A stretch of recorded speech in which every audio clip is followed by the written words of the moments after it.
Hey, what's up everybody? Welcome back to another video. If you're wondering why the lighting in the room is so intense, I purely just forgot my phone upstairs and I was too lazy to go get it, and that's how I control my room light, so I just turned it off. So let me know, I guess, if you enjoy this like intense lighting because it was just an accident, but hey, if it is enjoyed, then I'll make it a regular thing.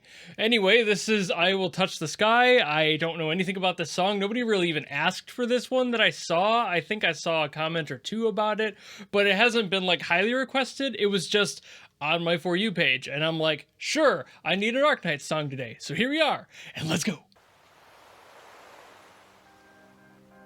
Starting with that ambience.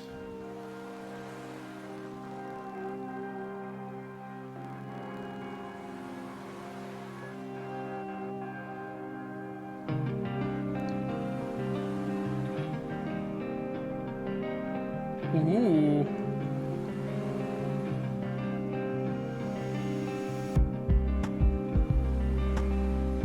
Ooh, that bass line. Ooh, that's a thick bass.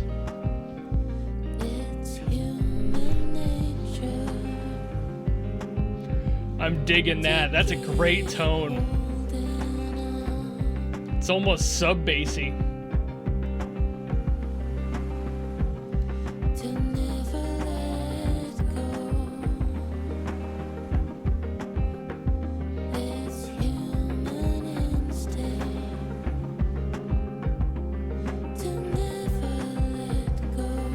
I like that they kept the ambience of the waves going.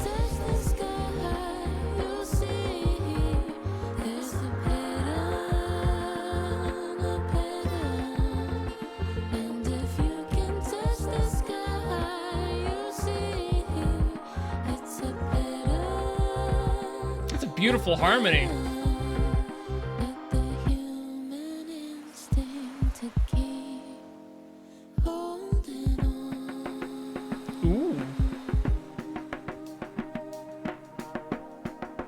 Oh, a long, okay.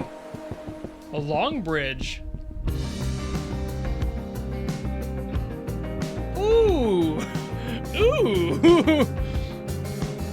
That like made me want more. That was a tease. This song is a tease.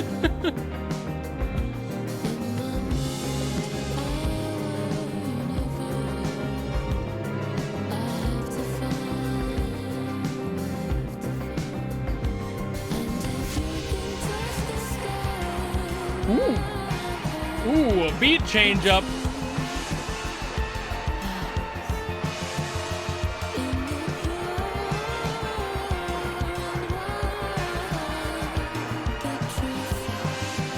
Appreciate the vibe switch.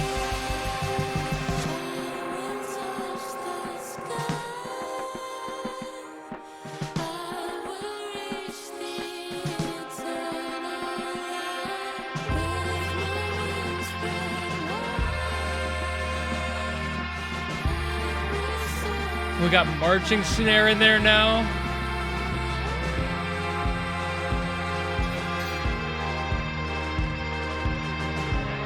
Okay, are we changing to something, or is it just gonna loop back in? Ooh! Ooh!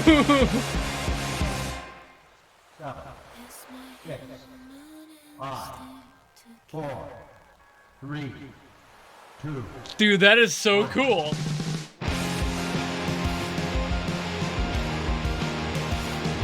Oh my god!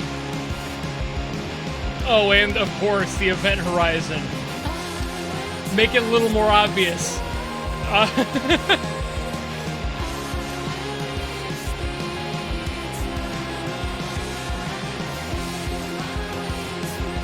Dude, the evolution of this song.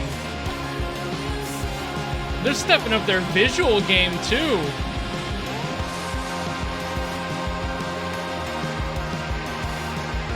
Like, Arknights really looked at Punishing Grey Raven and was like, alright, bet. Like, that's where we need to be for, like, music visuals? Okay.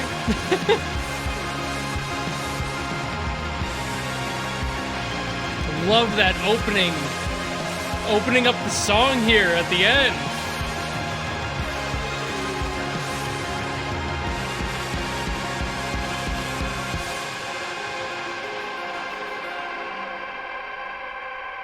Dude, like having that like screech sound in the background too.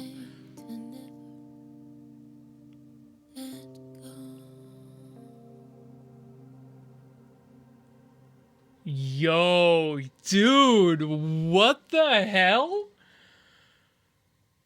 That might be one of the best narrative song standalones that I've heard from them. All right, so I just looked up the credits of this song and I only saw 2 names associated with it. The person who did the lyrics and the vocals is somebody named Edine or Edine. I'm not sure how it's pronounced, but I'm gonna go with Edine. I looked up the name just based off the name. There was an artist by that. She sounds the same, so I'm assuming it's the right person. Beautiful voice. Beautiful lyrics. I love that so much. And the composer is just simply Eric. So I'm assuming that's Eric Castro. I don't know if there's anyone else it could be. That might just be incorrect too. I know sometimes the credits on these songs can be a bit wishy-washy depending on who's reporting them and how the info is gathered. So I'm not married to either one of those being correct, but as far as Edine goes, that sounded right. So I'm assuming that one's correct, but I really hope it's not wrong. To me, there's nothing worse than like crediting the wrong person. So if I am incorrect, please correct me down in the comments below. But the song's like vibe made sense. I completely forgot up to this point that Lone Trail existed. As a lot of you know, I don't play the game, but I have had some minor experience in a few of the various events and the music around them. And for some reason, I was not putting together that this song would have been from Lone Trail. Even with that visual at the end, it didn't even cross my mind. But now it's like, oh, duh. The characters that were showing up, like everything just made sense, and I'm like, oh, I'm stupid. But the lyrics and the vibe of this song as a whole really like gathered me and like told me a story on its own. And that is that this, of course, with the main theme here being I will never let go. It's human instinct to never let go and to just like keep holding on to something. Whether that's a good or bad thing is yet to be seen. I don't know how the event plays out, but this feels like it's somebody's goal to continue their research, to keep striving towards basically eternity and not knowing exactly how far is too far, but not being too afraid to try, you know, and like to try and figure out exactly where that limit is and never stop pushing those boundaries in order to reach wherever that ethereal plane beyond may be. And that can be very scary. So like, that's why this song to me is definitely riding that fence of, is it a positive or a negative thing? Because simply put, you can look at this in 2 ways. The person is sane or the person was driven insane by their goal and their aspirations. So if they're sane, they're basically just saying, I want to do my best to get all of humanity to the best place they can be. That's my goal and what I wish to offer the world in my time here. Or 2, they basically believe that they have infinite time, and maybe with the case of Arknights, quite literally, maybe an infinite amount of time to be able to achieve that goal through any means necessary. And that is a spooky, scary thing. So there's definitely this line where I'm like, I don't know the character at all. I don't know what their motivation is, how deep it goes, and how extreme that effort is. So knowing Arknights, I have a feeling, and with the visuals kind of assisting there too, I've got a feeling that it's probably negative. Like at first it started out with like the group of people and like everyone helping out and things all going well. And then things started to not go so well. So basically everybody else around her either passes or leaves the project and is just like, okay, this is too far, we're out. And she was like, nope.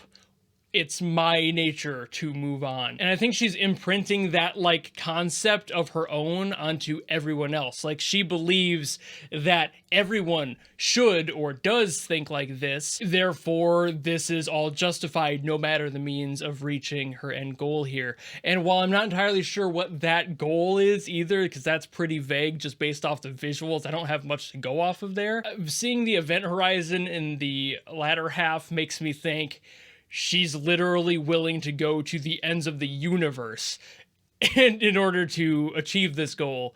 And that is definitely a line you do not want to push more often than not in fiction. And of course the instrumental backs that up as well, because we start pretty chill. We start kind of basic, like you would expect a normal sentimental track to be, talking about desires and like where they wish to be in their life. And then the song kind of takes a tilt and things go a little bit sour after that like section I had mentioned where it kind of leaves you wanting more. That might have been more literal than I thought when I was listening. Maybe that's her desiring the more. And then when the visuals like went dark and like there was no one else there, the sound kind of went like it skewed. It went a little bit distorted.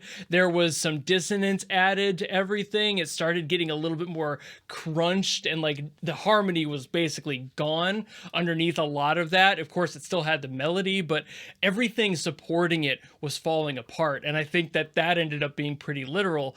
And then when the song opened up later with the whole Event Horizon showing up and like post bridge there with the voice clip of the countdown and everything was just so much bigger, more energy, but there's still nobody there. And there's just this visual of just basically destruction. I mean, it wasn't literally destruction, but you're just seeing a bunch of space rocks floating around and an event horizon in the distance. That's not exactly a positive sight to see when you're that close to it. And with the song further opening up as the song got closer and closer to the end, I felt like that was symbolizing getting closer to that event horizon, no matter the cost. And then the zoom in on the visuals, it was just so good. The visuals helped out a lot on this one. And I know I made the joke about the Punishing Gray Raven parallel there, but they've always had really good visuals for their songs, their standalones. And this holds a lot of ground standing next to that sort of thing.